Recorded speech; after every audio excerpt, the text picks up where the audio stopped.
تو اللہ کے نبی صلی اللہ علیہ وسلم نے فیصلہ سنانے سے پہلے فرمایا دیکھو میں فیصلہ تو کر رہا ہوں اس زمین کے ٹکڑے کے بارے میں، اور میرا فیصلہ تم دونوں میں جس کے حق میں جائے اس کو بھی ماننا ہے، اور جس کے خلاف جائے اس کو بھی ماننا ہے۔ ہاں میرا فیصلہ ایک ہی کے حق میں جائے گا، دوسرے کے حق میں نہیں۔ ایک آدمی اچھی طریقے سے بول رہا ہے اور دوسرا آدمی اپنی بات بہت اچھی طریقے سے نہیں کہہ پا رہا ہے۔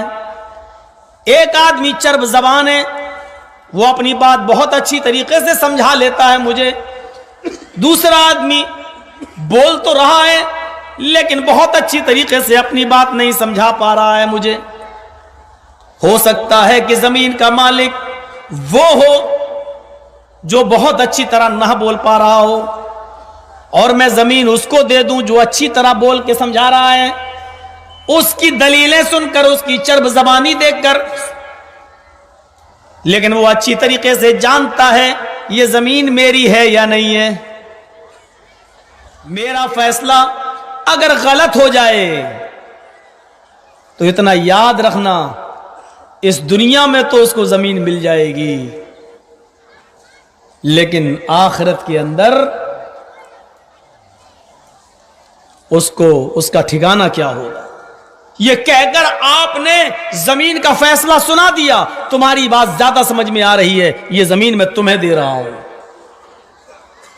اور سنو یہ تم اچھی طرح جانتے ہو یہ زمین تمہاری ہے یا نہیں، یہ تمہیں اچھی طرح معلوم ہے۔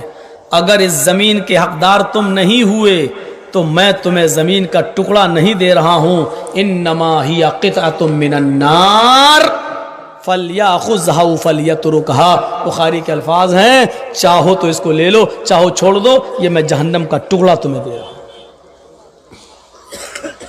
اگر یہ زمین حقیقت میں تمہاری نہیں ہے اور تمہاری کی وجہ سے ہمیں سمجھانے میں کامیاب ہو گئے تو یہ زمین نہیں دے رہا ہوں میں تمہیں، میں جہنم کا ٹکڑا تمہیں دے رہا ہوں۔ اتنا کہنا تھا، ادھر سے وہ چیخا، اے اللہ کے رسول یہ زمین میری نہیں ہے، مجھے مت دیجئے، میرے بھائی کی اسی کو دے دو۔ ادھر سے وہ بولا نہیں جھوٹ بول رہا، اسی کی اسی کو دے دو۔ ابھی دونوں کہہ رہے تھے میری، اب دونوں کہہ رہے میری نہیں۔ نبی اکرم نے فیصلہ بھی سنایا، اور فیصلہ کہنے سے پہلے یہ کہہ بھی دیا کہ میں بھی ایک انسان ہوں، دلیلیں سننے میں دھوکہ کھا سکتا ہوں، کسی بھی چرب زبان، کبھی کبھی ہوتا نا بہت زیادہ بولنے والا بہت بڑا جھوٹا بھی ہوتا ہے۔ اب وہ جھوٹے کی مثال کیا دوں، آپ سمجھ رہے ہوں گے، عقل مند ہیں آپ۔ ضروری نہیں کہ ہر وقت کہیں نام ہی لیا جائے،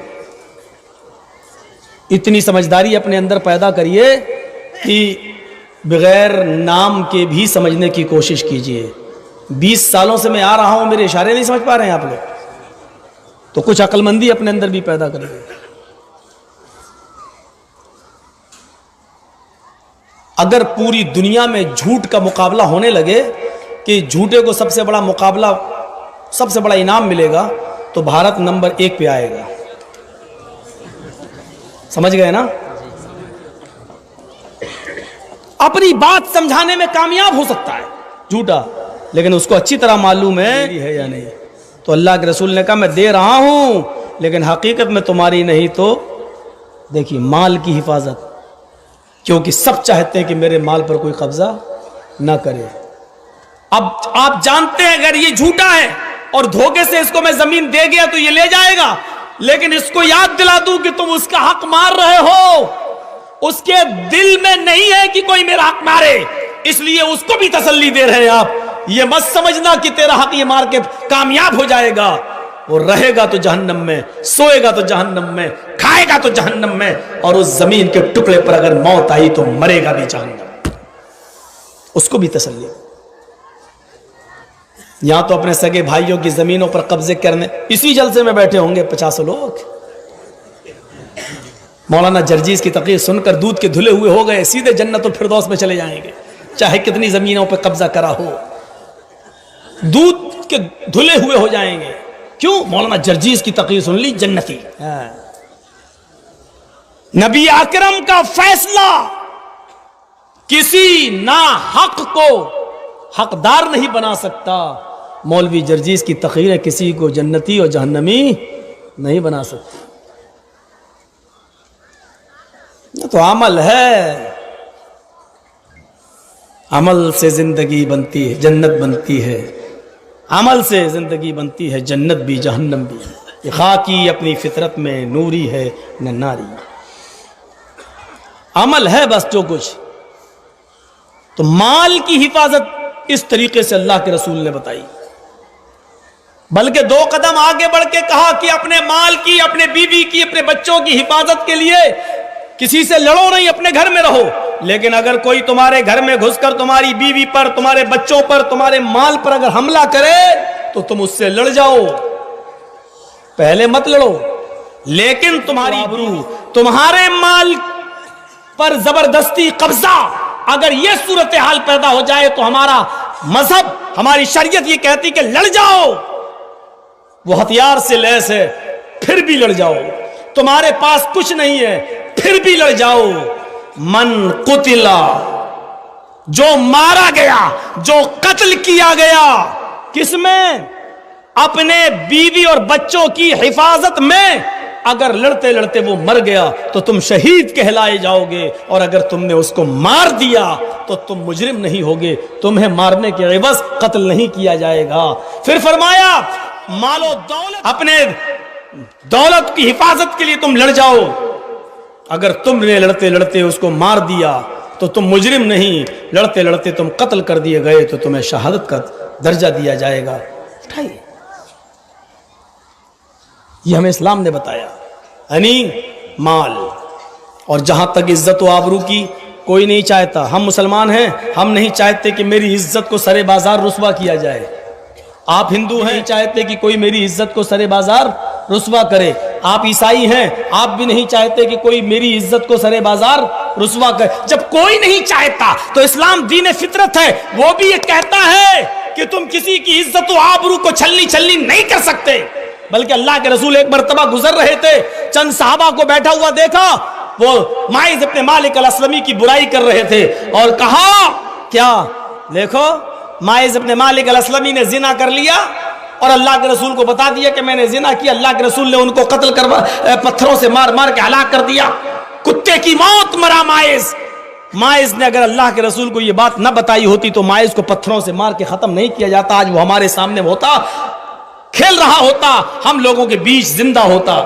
یعنی اللہ کے رسول نے ماعز ابن مالک الاسلمی کی یہ برائی اپنے کانوں سے سنی. آپ اس وقت ان ساتھیوں سے کچھ نہیں بولے، تھوڑا سا اور آگے بڑھے. آپ نے ایک مرا ہوا گدھا دیکھا جو سڑا ہوا تھا، بدبو دے رہا تھا، اور اس کے پیر سیدھے ہو چکے تھے، تن چکے تھے. اللہ کے رسول نے اس مرے ہوئے سڑے ہوئے گدھے کو دیکھا، ان لوگوں کو بلوایا جو برائی کر رہے تھے، کہا اس مرے ہوئے گدھے کا گوشت کھاؤ. کہا اللہ کے رسول مرے ہوئے گدھے کا؟ آپ نے تو زندہ گدھا بھی حرام کیا ہے، یہ تو مرا ہوا اور سڑا ہوا گدھا ہے. فرمایا ابھی تم اپنے بھائی کی غیبت، جو پیٹھ کے پیچھے اس کی عزت پر جو حملہ کر رہے تھے، وہ اس مرے ہوئے سڑے ہوئے گدھے کے گوشت سے زیادہ گندا ہے، گندا اور اس سے زیادہ بدبودار.